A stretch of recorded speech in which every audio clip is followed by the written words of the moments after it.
اور پھر حضور نے ارشاد فرمایا مدینہ شریف کے داخلی رستوں پر، ہر رستے پر مدینہ شریف کے اللہ نے 2 فرشتے مقرر کر رکھے ہیں۔ حضور نے فرمایا نہ یہاں دجال داخل ہوگا نہ یہاں طاعون داخل ہوگا۔ دجال اور طاعون مدینہ شریف میں نہیں آ سکتا، اس کی حفاظت فرشتے کر رہے ہیں۔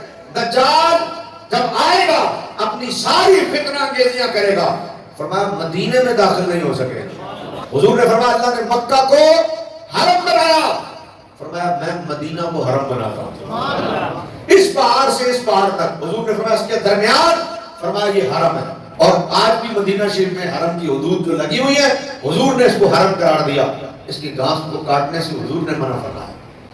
حضور تبوک سے واپس آئے، حضرات صحابہ کرام کے گھوڑوں کی گرد اڑی مدینہ شریف پہنچ کر۔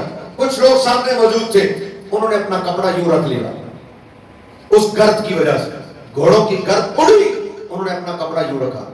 حضور نے فرمایا کپڑا ہٹاؤ، مدینے کے غبار میں شفا ہے۔ صحابہ فرماتے ہیں ہم نے کبھی نہیں دیکھا کہ حضور علیہ السلام مدینہ شریف میں ہوں اور غبار اڑے اور سرکار اپنے دست اقدس کو سے بھی اسے صاف کرے۔ حضور نے فرمایا یہ مدینہ ہے، یہ توبہ ہے۔ فرمایا مدینہ شریف سے بیماری کو خدا نے نکال دیا۔ خدا مدینے کی فضا میں داخل ہو جائے، بندے کی روح معطر ہو جاتی ہے، بندے کو شفا مل جاتی ہے۔ مکہ المکرمہ میں بندے پر جلال طاری رہتا ہے، جلالی طبیعت مکہ المکرمہ میں بندے کی رہتی ہے، جلال جلال جلال۔ مدینہ طیبہ میں جیسے ہی بندہ داخل ہوتا ہے بندے پر جمال طاری ہو جاتا ہے۔